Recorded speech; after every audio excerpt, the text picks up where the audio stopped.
Nggak boleh, nanti LGBT. Aduh. Terima kasih. Assalamualaikum warahmatullahi wabarakatuh. Maaf masih Susunya lagi nggak nih? sudah tadi nyomot punya Nuyang. Susu lagi nggak? Saya meneruskan dari yang dibacakan Mas Badri adalah Badri tadi. Langsung saja. Tatkala Tuan Putri Mahrumsari melihat perhiasan peraduannya dan kerusi mejanya, hatinya menjadi semingking gila mabuk birahi kepada Indra Fulana itu. Apalagi dilihatnya baju kebaya yang bekas dipakainya akan beradu semalam tadi yang diletakkan di bibir pada belakang kerusi. Bau keringatnya masih terlekat pada baju itu. Daripada sangat Tuan Putri itu empunya cinta berahi dengan Indra Fulana itu, lalu diambilnya baju yang terbeek serta diciumnya sambil digosoknya pada mukanya itu, seraya katanya, sampai sungguh Indra Fulana ini berbuat berdaya kepada kita.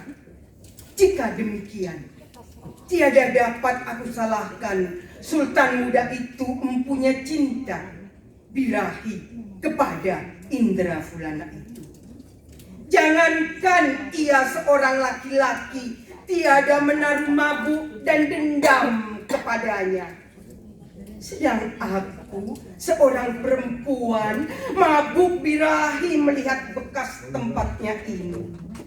Jika ia berkata benar, niscaya aku junjung orang itu di atas bubunan batu kepalaku. Setelah itu, maka Tuan Putri pun masuk ke dalam bilik pagar balai peranginan. Dilihatnya adalah suatu tempat seperti istana rupanya. Jendelanya daripada kaca. Di sanalah Tuan Putri melihat terletak segala pekerjaan bekas tangan perempuan. Yang berbuat ia karena banyaklah sulaman takat dan bordil, songket dan tenun daripada segala warna kembang, bunga dan cabang-cabang buah dan ranting kayu-kayuan daripada benang emas. Berapa lagi sulam dan takat bordil dan songket daripada rupa burung dan hewan unggas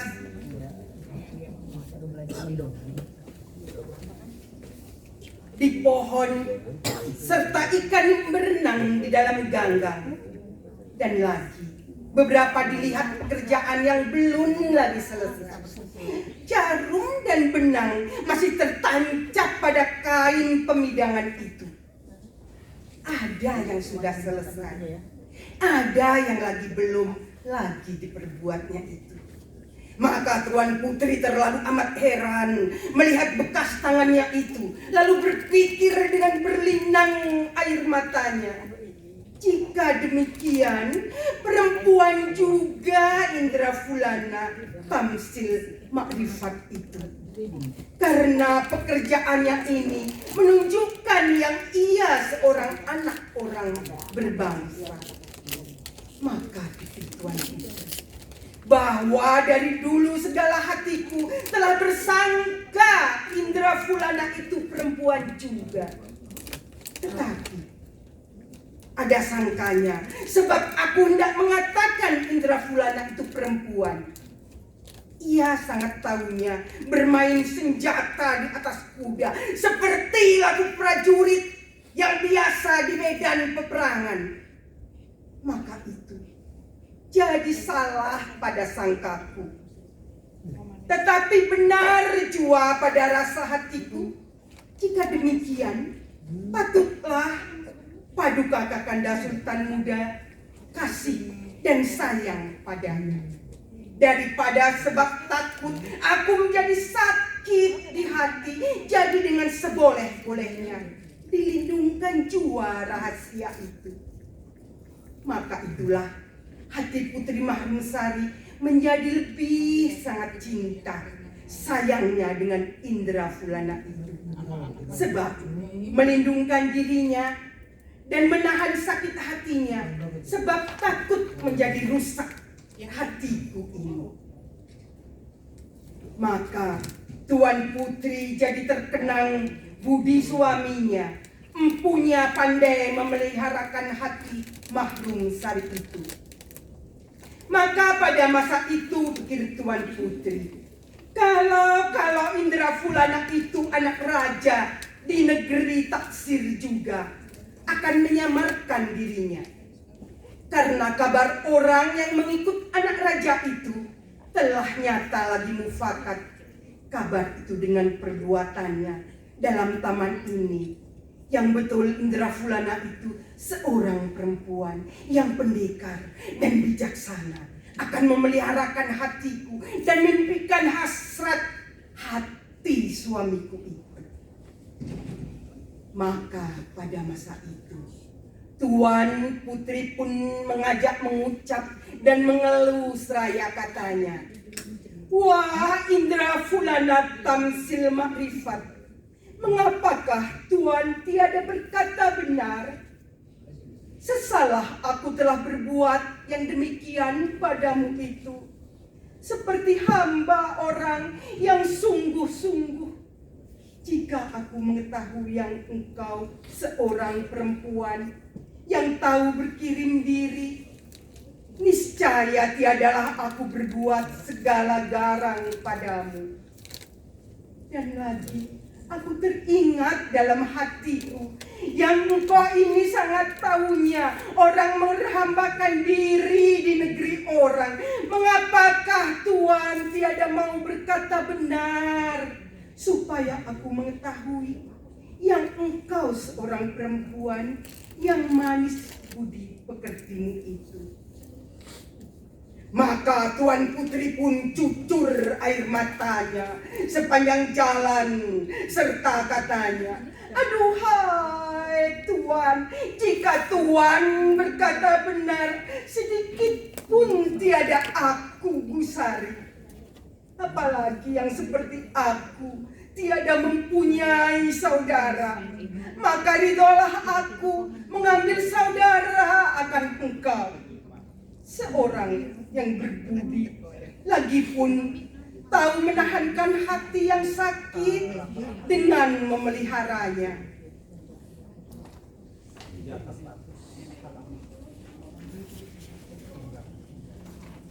Jangan sampai beroleh malu atas suamiku.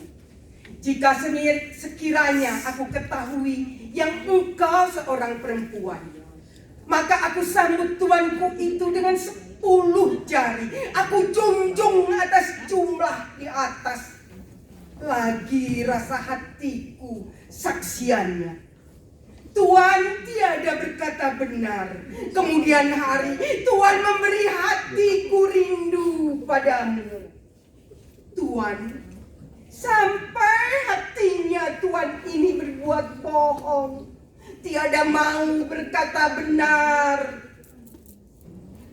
Setelah sudah Tuan Putri berpikir demikian, maka Dang Puspasari, Dang Kencana Sari datang bersembah seraya katanya, "Sampainya hati Tuan beroleh saudara yang amat budiman itu tiada diketahuinya.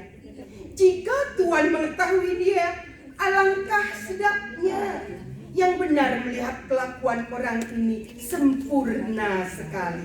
Budi bahasanya sangat tahunya mengembat hati. Lagipun pandainya menahan sakit hati. Jikalau kita ingat kelakuan Indrafulana itu, menahankan sakit hatinya bersamaan sekali seperti kelakuan si Anu. Jika beta mengenangkan kelakuan Indrafulana itu, niscaya orang yang mengarang pun rusak hatinya, dan yang membaca pun teringat jalan tempo yang dulu-dulu. Apalagi yang mendengar ceritanya itu, sudah tentu ia terkenang kelakuanmu yang sudah lama meninggalkan dia. Maka Tuan Putri Mahrumsari pun tersenyum mendengar kata Dang Puspa itu. Seraya katanya, "Sungguhlah seperti katamu itu. Jika demikian, baiklah kita menyusul padanya ke dalam negerinya. Aku ingin sekali mengambil saudara padanya. Rasa hatiku seperti orang yang terkena guna Bapak Dukun si goyang hati." Kena guna juga. Maka pada masa itu Dang Puspasari pun lalu berpantun. Orang yang tahu membawa budi pekerti, karena budi tambatan hati. Budi yang baik tersebut pasti jadi terkenang sampaikan mati. Dengarlah Tuan Awang dan Dayang, budi baik jangan dibuang, tiada dilupa malam dan siang. Sampaikan mati, tiadakan hilang. Setelah Tuan Putri mendengar pantun Dang Puspasari, maka lalu tersenyum seraya berkata, "Yang salah itu bukannya beta, karenanya dia tiada berkata kepada beta, tiada dinyata. Sekarang pun kita menanggung cinta." Dang Kencana Sari mendengar kata Tuan Putri, maka lalu menjawab pantun Dang Puspa, "Beta ini jadi heran, tiada dianya terakal dalam pikiran. Dianya perempuan tiada taksiran, perkenankan dia jadi kapiran. Bukannya salahlah diri kita, kalau kan Sultan muda punya perintah, bersembunyi diri jangan ternyata, sebab takut pada mahkota." Setelah Tuan Putri sudah mengelilingi tempat Indra Fulana itu, maka hatinya semakin rusak binasa, sebab melihat segala aturan dan pekerjaan bekas tangannya itu. Apalagi Tuan Putri mendapat sepucuk surat yang terletak di atas meja, bekas tulisan Indra Fulana itu.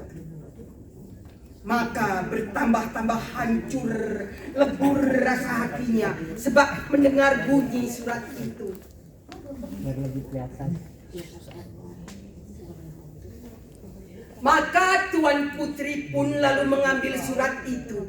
Dilihatnya alamatnya kepada Tuan Putri Mahrumsari. Lalu dibukanya serta dibacanya. Demikian bunyinya, bahwa ini adalah